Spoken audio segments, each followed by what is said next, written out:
My mother was a 40-year veteran of the 4th grade in North Carolina's public schools.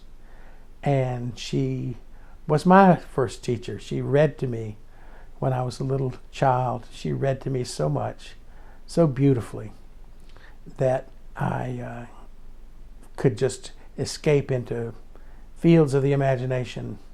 And I fell in love with books. I loved them from my first memory of them. My mother tells me that when I was about 2.5, she came in the room and she found me with a book over my face, lying on my back with a book over my face, crying. And she said, "Darling, what's the matter? What's the matter?" And then I pulled the book down and told her, "I can't get in the book."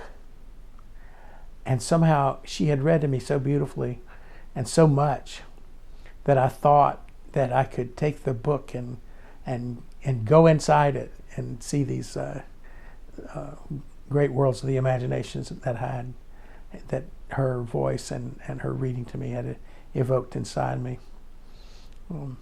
But she gave me my love of books. When I was in the 3rd grade, I didn't much care for school. When I came back after the first day and announced that I wasn't going back, and then I was informed, of course, that you have to go back, and I realized that I had, virtually a life sentence in this school business, and I was so sad. I didn't much care for the 1st grade or the 2nd grade, but my 3rd grade teacher, Miss Emily Montague, understood me, and how I don't quite know, but she had an intuitive sense of who I was, and I would read in class. I would always read in class, during class, and if the book was taken from me, I would wait a few minutes, and then I would sneak another one back up out of my desk and read underneath it, as if no one could see me.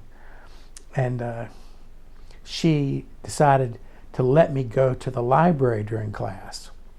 So I would go, and Emily Montague's sister, Patsy, Miss Patsy, was the principal. Her office was right off the library, and you could, and a wall in it was glass, so she could keep an eye on me. So I went in, and the only thing, I could read anything I want, and the only thing was, when I got back to class, I had to tell the class something that I had learned. So that was what I did, and that I loved school, if that was what it was going to be. And the truth is, that's what I do now. Go to the library and look stuff up, and then tell people about it. So I'll always be grateful to Ms. Montague.